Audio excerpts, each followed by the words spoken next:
News 24 తెలుగుకు స్వాగతం. నా పేరు శ్రీ సౌజన్య. వార్తల్లోని ముఖ్యాంశాలు చూద్దాం. ఇటీవల ఎమ్మెల్సీ కవిత పట్ల తిన్మార్ మల్లన్న చేసిన అనుచిత వ్యాఖ్యల నేపథ్యంలో తెలంగాణ జాగృతి విభాగం ఆధ్వర్యంలో తెలంగాణ మహిళా కమిషన్ చైర్పర్సన్ నేరెళ్ల శారదను కలిసి ఫిర్యాదు చేశారు. ఎమ్మెల్సీ కవిత పట్ల తిన్మార్ మల్లన్న చేసిన అసభ్యకర వ్యాఖ్యలపై మండిపడ్డారు. తెలంగాణలో మహిళల ఆత్మగౌరవాన్ని దెబ్బతీసే విధంగా తిన్మార్ మల్లన్న వ్యాఖ్యలు చేయడం సమంజసం కాదని అన్నారు.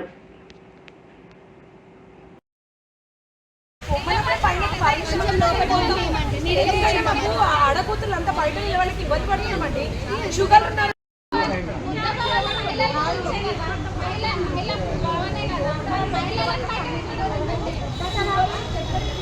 స్మితా గౌడ్ అండి. నేను సికింద్రాబాద్ కాన్స్టిట్యున్సీ నుంచి వచ్చినాము.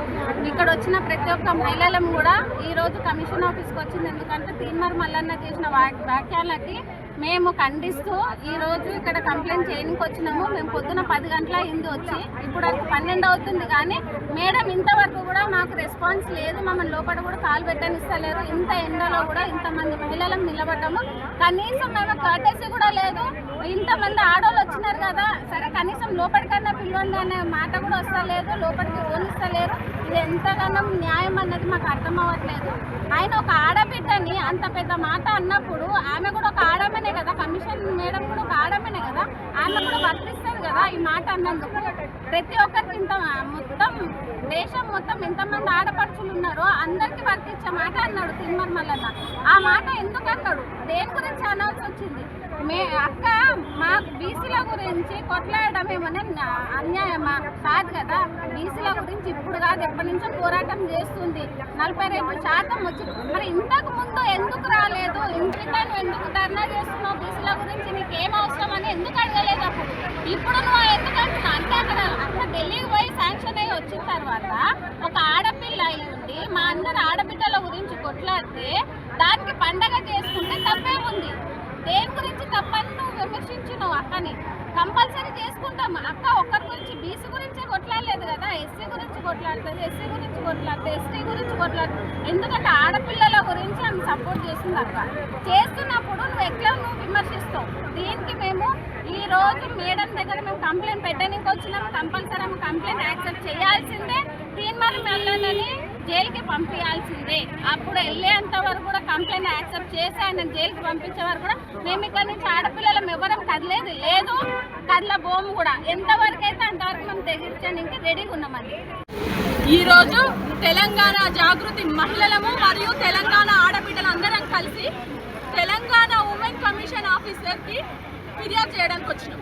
ఎందుకంటే తిన్మార్ మల్లన్న ఏదైతే కవితక్క గారి మీద అనుచిత వ్యాఖ్యలు అంటే మహిళా లోకం కనీసం ఉచ్చరించలేని పదాలు ఏవైతే ఉపయోగించి తెలంగాణ ఆడబిడ్డలందరి ఆత్మగౌరవాన్ని దెబ్బతీసే విధంగా ఏదైతే మాట్లాడిండ్రో, ఈ రోజు దాని మీద ఉమెన్ కమిషన్ ఆఫీసర్కి ఖచ్చితంగా కంప్లైంట్ ఇచ్చి ఆయన మీద యాక్షన్ తీసుకొని చర్యలు తీసుకోవాలి అని చెప్పి కోరడానికి వచ్చినాం. ఈ రోజు ఎంత దారుణంగా అంటే రాజకీయాలలో ఒక పరిమితి ఉంటుంది. ఎవరినైనా కూడా ఇష్యూ బేస్డ్గా విమర్శించవచ్చు. కవితక్క గారు ఎప్పుడూ కూడా మాకు 1కి 2 సార్లు చెప్పేది ఏంటంటే ఎప్పుడు కూడా పర్సనల్ అటాక్ చేయొద్దు, పర్సనల్ విషయాలలోకి పోవద్దు, ఇష్యూ బేస్డ్ మీదనే మాట్లాడాలి అని చెప్పేసి మా వ్యవస్థాపక అధ్యక్షురాలు మాకు అది నేర్పించింది. మేము ఎప్పుడూ కూడా ఎక్కడ కూడా పర్సనల్ అటాక్స్ అనేది చేయలేదు. కవితక్క గారు ఏ రోజు కూడా తిన్మార్ మల్లన్న పేరు కూడా వాడలేదు. కానీ ఈ రోజు వాడు మాట్లాడిన మాటలు ఏవైతున్నాయో తెలంగాణ ఆడబిడ్డలందరినీ కూడా కంటతడి పెట్టించే విధంగా. ఎందుకంటే ఒక ఆడబిడ్డ గడప దాటి బయటికి వెళ్ళి రాజకీయాలలో ఉన్నతమైన పదవులలో ఉండాలి అంటే కేసీఆర్ గారు 10 సంవత్సరాలు ముఖ్యమంత్రిగా ఉన్న కేసీఆర్ గారి కూతురికే ఈరోజు ఇంత అవమానం జరిగితే సాధారణ మహిళలము మా పరిస్థితి ఏంటిది అనేది ఈరోజు మా ఇంట్లో క్వశ్చన్ మార్క్ కదా. ఆమెను చూసి రాజకీయాలలోకి వచ్చిన మహిళలను మేమంతా ఆమెను ఆదర్శంగా తీసుకొని తెలంగాణ ఆడబిడ్డలకి కట్టుబొట్టుకి సాంప్రదాయానికి బ్రాండ్ అంబాసిడర్ గా భావించే మేమందరము ఈ రోజు ఆమెకి ఇంత అవమానం జరిగితే ఇది ఆమె ఒక్కరికి కాదు, తెలంగాణ ఆడబిడ్డలందరికీ జరిగిన అవమానం.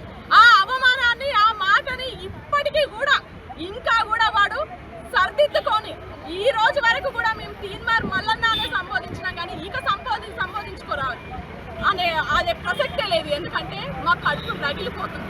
ఇప్పటికీ కూడా ఆ మాటని వెనక్కి తీసుకొని క్షమాపణ చెప్పి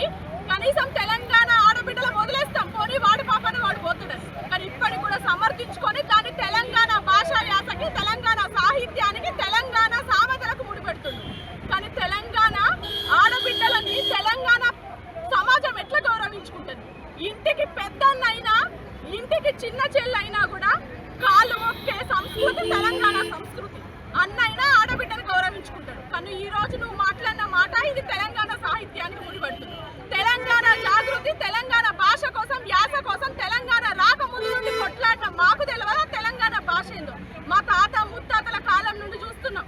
ఏ రోజు కూడా ఏ ఆడబిడ్డను కూడా బాధ పెట్టే విధంగా కానివ్వండి, ఆత్మగౌరవం దెబ్బతీసే విధంగా కానివ్వండి తెలంగాణ భాష ఉండదు. ఈ రోజు మేము తీన్మార్ మల్లన్నని డిమాండ్ చేస్తున్నాం. ఖచ్చితంగా నువ్వు బేషరతుగా కవితక్క గారికి క్షమాపణ చెప్పాలి. చెప్పే వరకు ఊరుకోము. రోడ్ల మీద తిరగనీయం. ఆడబిడ్డలం ఎవ్వరు అవసరం లేదు, మేమే ఆడబిడ్డలమే. నిన్ను ఎక్కడికక్కడ అడ్డుకుంటాం. ఏ రోజు కూడా కవితక్క గారు మమ్మ ఏది దాడులు చేయండి అని కానివ్వండి, మీరు నిరసన తెలపండి అని కానివ్వండి, ఆమె మీద వచ్చిన విమర్శలకి ఎప్పుడు కూడా అక్క చెప్పలేదు. ఈ రోజు మా గుండె రగులుతుంది. మేము ఆడబిడ్డలం, మేము ఎట్లు ఊరుకుంటాం.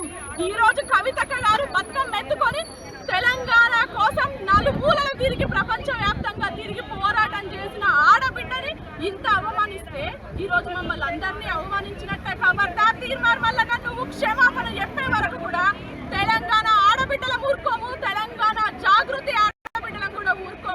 నీకు అడుగడుగున అడ్డు చెప్తాం, నీ గుణపాఠం చెప్పి క్షమాపణ చెప్పిస్తాం. నువ్వు అంత దూరం తెచ్చుకోకుండా క్షమాపణ చెప్పి దీన్ని ఇక్కడితో క్లోజ్ చేస్తే నీకు మంచిది.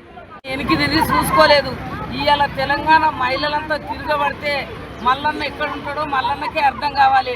ఇవాళ ఏ మాట మాట్లాడినావు, మంచితనంకి వచ్చి కవితకు సారి చెప్తేనే సరిపోయా.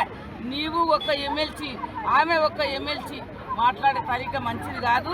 నీవేదో మైకు పట్టుకొని ఒక ఛానల్ పెట్టుకొని నీ ఇష్టం వచ్చినట్టు మాట్లాడితే కాదు. మల్లన్న మంచితనంగా మహిళలకు యావత్తు తెలంగాణ ప్రజలకంతా లేడీస్కు సారీ చెప్పాలి. నువ్వు సారీ చెప్పేదాకా ఈ మహిళలు ఇట్లే తిరగబడతారు, మంచిది కాదు.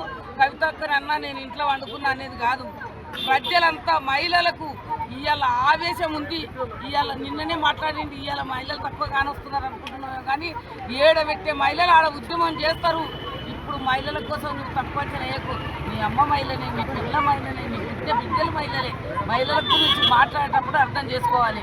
ఎప్పుడే కానీ ఒక్కరిని అనేటప్పుడు నువ్వు వెనక్కి తిరిగి చూసుకోవాలి. నువ్వు ఏ స్థాయి నుంచి ఏ స్థాయికి మాట్లాడినావో అర్థం చేసుకుంటే నీకే మంచిది.